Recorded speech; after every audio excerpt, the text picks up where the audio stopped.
안녕하세요. 우지한 박사입니다. 저는 기독교 교육을 전공했고요. 현재 장로회 신학대학교에서 객원 교수로 인간 성장학 그리고 기독교 성품 교육을 강의하고 있습니다. 여러분들을 만나게 돼서 너무나 반갑고 기쁘게 생각합니다. 성격을 렌즈라고 표현해 드린 건데요. 사실 나만 이 렌즈를 끼고 있지 않다라는 것 자체가 사실은 위로가 되기도 하죠. 왜냐하면 모든 사람들은 다 성격대로 사는 거거든요. 그런데 문제는 내가 어떤 성격인지를 알고 그리고 내가 어떤 렌즈를 가지고 있었구나, 그 렌즈를 가지고 내가 세상을 봐왔구나 라는 것을 이해하는 사람과 그렇지 않은 사람은 굉장히 큰 차이가 있을 것 같아요. 왜 그런데 이렇게 내가 렌즈가 있고 내 성격이 있고 또 다른 사람도 이런 것이 있구나 라는 것을 이해해야 하냐면요, 내가 나를 이해한 만큼 사실은 우리는 다른 것들이 보여요. 나를 알면 이제 나의 사랑하는 배우자 또 자녀를 이해할 수 있고 더 나아가서 하나님에 대한 관점도 고칠 수 있는 발판이 될 수 있습니다. 그래서 애니어그램에서는 특별히 9가지 성격, 9가지 렌즈로 설명을 하고 있다라고 말씀을 드렸는데요. 하나씩 조금 간단하게 설명을 드리면 8유형은 강한 부모, 도전가라고 해요. 강하다는 게 뭐예요? 그 자기 영역을 확보한다라는 거거든요. 그러니까 자기의 지배력을 가지려고 하는 거. 그래서 이런 것들에 대한 것들이 어떤 또 장점이 있고 또 단점이 있고 어떻게 하면 성장할 수 있을지에 대한 것들을 발견할 수 있죠.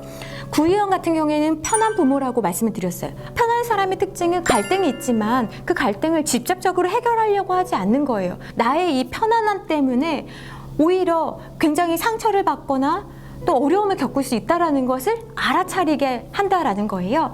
1유형 같은 경우에는 완벽한 부모가 되려고 굉장히 노력해요. 내가 옳다라고 생각하는 것은 사실은 자기 신념이에요. 그러니까 이건 굉장히 주관적인 기준이거든요. 나는 왜 옳다라고 생각하는데 가족들이 내 의견을 따라주지 않으면 나는 거절감을 느끼게 되거든요. 그래서 이런 문제들에 대해서 우리가 다룰 수 있어야겠죠. 2유형 같은 경우에는 돕는 부모예요. 다른 사람을 도와주는 것은 너무나 중요한 일이에요. 그런데 내가 한 일들에 대해서 상대가 인정해 주기를 바란다라는 거예요. 그럼 상대가 인정해 주지 않으면 굉장히 낙심을 합니다. 그래서 왜 그런지에 대한 것들을 또 살펴볼 수 있어야겠죠. 3유형 같은 경우에는 성공한 부모, 목표를 딱 정하면 그 목표를 향해서 누가 가르쳐 주지 않아도 이렇게 하면 된다라는 생각을 하고 있어요. 나는 왜 그렇게 사람들에게 성공한 이미지, 멋진 모습을 자꾸 보여주려고 하는 것인지를 발견하게 도와줄 수 있겠죠. 네 번째는 특별한 부모, 평범한 거를 거부한다라는 의미거든요. 그러니까 내가 부모가 됐음에도 불구하고 여전히 내가 나의 나됨을 주장하기 때문에 또 어려움이 생기지는 않나라는 것을 볼 수가 있어야겠습니다.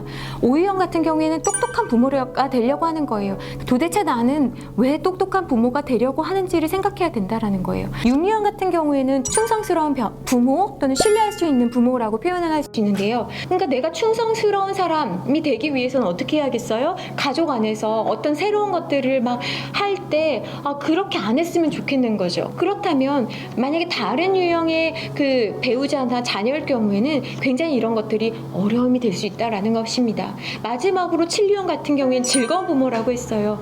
즐거움을 계속 추구한다라는 것은 무엇이냐면 나에게 주는 새로운 경험, 자꾸 새로운 것들을 찾아 나서는 거거든요. 그런 자기를 발견할 수 있어야 된다라는 거죠. 그러니까 이것이 너무나 다른 거예요. 겉으로 볼 때는 즐거운 부모, 그리고 편안한 부모, 또 똑똑한 부모 얼마나 좋습니까? 그런데 그 이야기가 아니라요. 나를 자꾸 그렇게 하게 만드는 것이 무엇인지를 우린 어디서 가장 잘 발견하냐면 그 가면을 벗는 곳이 어디예요? 교회보다도 가정이기 때문에 그 가정에서 부모의 성격, 그것을 발견하고 그 모습을 봤기 때문에 자녀들이 사실은 굉장히 부모의 모습을 보고 실망하기도 하고 또 존경하면서 따르기도 하고 하는 것이라서요. 여러분, 자기를 알면서 자기의 기도 제목을 이제 바꿔나갈 수 있는 거고요. 하나님께서 부모답게, 하나님께서 은혜로 부르신 그 부모답게 살아가는 삶이 무엇인지를 이 여정 가운데 애니어그램을 통해서 우리가 좀 발견하고 점검하고 그리고 그렇게 다시 이 길을 걸어갔으면 좋겠다라는 차원에서 여러분들에게 말씀을 드리고 싶었습니다.